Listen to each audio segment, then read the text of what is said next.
안녕하세요. 보상가 배상입니다.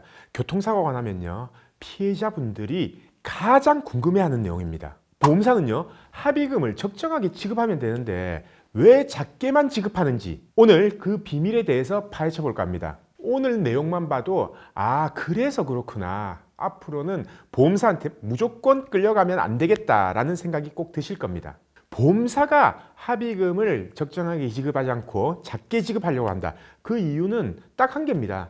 왜? 보험사는 회사입니다. 이 보험회사의 매출은요, 보험료겠죠. 그리고 보험회사의 가장 큰 지출은 뭡니까? 보험금이겠죠. 지출이 적어야지 회사 매출이 높아지고 순이익이 높아질 거 아닙니까? 그것 때문에 합의금을 제대로 지급을 하지 않는 겁니다. 여기까지는 이해하셨죠? 그럼 이제부터 비밀이 공개됩니다. 보험회사는요, 전국적으로 수많은 보상에 관련된 직원들이 있죠. 신입도 있을 거고요, 센터장도 있을 거고, 임원도 있을 겁니다. 이 보험사의 직원이 예를 들어서 똑같은 사고에 대해서 신입 직원부터 임원까지 생각하는 손해배상액이 과연 같을까요? 그 수많은 보상 담당자들이요, 자기가 생각하는 지급 기준의 생각, 그리고 상향선, 하향선, 적정선의 합의금 다 다르다는 겁니다. 근데 다른 생각을 가지고 있는 기준이 결국은 통일이 돼야 될 거 아닙니까? 왜냐? 합의금은 대략 일률적으로 지급이 돼야 되는 거니까요. 그래야지 보상 업무 처리가 가능할 거 아니에요, 회사 내에 수많은 직원들이. 그래서 보험사별로 보상 내부 지침을 따로 만들어 놨습니다. 쉽게 말해서 그 매뉴얼에 따라서 합의금을 산정한다는 얘기죠. 그렇기 때문에 사건별로 적정한 합의금, 적당한 합의금이 지급될 수 없는 겁니다. 자, 예를 한 가지 들어볼게요. 예를 들어서 교통사고로 인해서 발목이 골절됐어요. 그리고 신경이 손상됐습니다. 그 신경 손상으로 인해서 발목도 잘 안 움직이고 발가락도 잘 안 움직여요.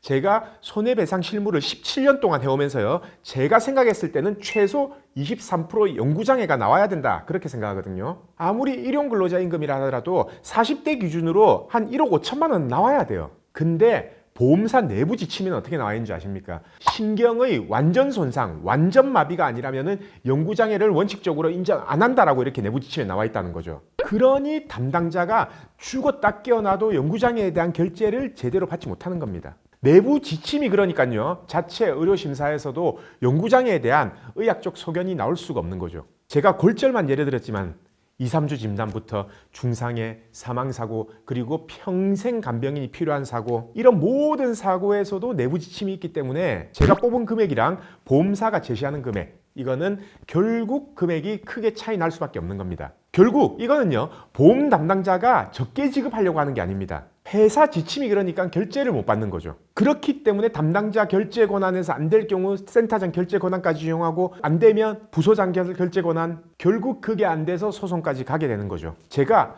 진짜 강조하고 싶은 내용입니다. 적당한 내 손해배상금, 내가 받아야 될 금액이 얼마인지는 대략적으로 알고 있어야 된다. 그리고 가짜 전문가를 절대 선임하면 안 된다. 소개를 시켜준다고 누구를 덥석 이렇게 소개받아서도 안 되고요. 진짜 현명하게 누가 진짜 전문가이며 이 사건이 전문가를 선임해야 되는 사건인지 아니면 혼자서도 충분히 할 수 있는 사건인지를 꼭 본인이 판단해 보셔야 됩니다. 무조건 소송이 능사는 아닙니다. 근데 내 같은 경우에 소송으로 가는 게 나을지 아니면 합의로 끝내는 게 나을지, 합의로 전문가를 선임할지 소송할 때 전문가를 선임할지, 그거 판단은 본인이 노력하셔야 됩니다. 오늘은 제가 보험사에서 왜 자꾸 합의금을 작게 지급하려고 하는지, 그 이유, 그 비밀에 대해서 알려드렸고요. 보상과 배상은요, 피해자의 권익 보호를 위해 영상 계속 준비하겠습니다.